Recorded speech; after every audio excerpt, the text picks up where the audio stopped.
السلام علیکم ورحمۃ اللہ وبرکاتہ۔ دوستو، اچھی اور سچی معلومات حاصل کرنے کے لیے اس چینل کو سبسکرائب ضرور کریں۔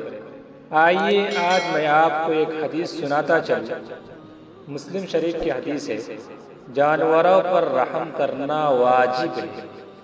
حضرت عبداللہ بن جعفر رضی اللہ عنہ سے روایت ہے کہ رسول اللہ صلی اللہ علیہ وسلم نے فرمایا کہ کیا تو اللہ تعالیٰ سے نہیں ڈرتا اس جانور اونٹ کے بارے میں کہ جس کو اللہ تعالیٰ نے تیرے اختیار میں دیا ہے؟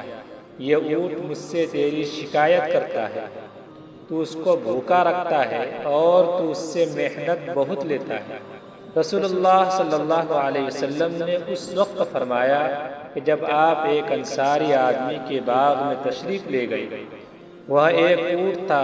جب اس اونٹ نے آپ کو دیکھا تو آپ کو آواز دی، یا رسول اللہ، اور وہ رو رہا تھا۔ فائدہ یعنی جب اونٹ رویا تو رحمت عالم صلی اللہ علیہ وسلم اس کے پاس گئے اور آپ نے اس کو پیار کیا اور اس کے اوپر اپنا مبارک ہاتھ پھیرا اور اونٹ والے سے دریافت فرمایا کہ یہ اونٹ کس کا ہے؟ اس نے کہا میرا ہے۔ اس وقت آپ نے یہ فرمایا کہ تو اللہ تعالیٰ سے ڈرتا نہیں؟ اس اونٹ جانور کے بارے میں اس حدیث شریف سے معلوم ہوا کہ جانوروں پر بھی رحم کرنا واجب ہے، اور یہ آپ کو معجزہ ہے کہ جانور بھی آپ کو اللہ کا رسول جانتے تھے۔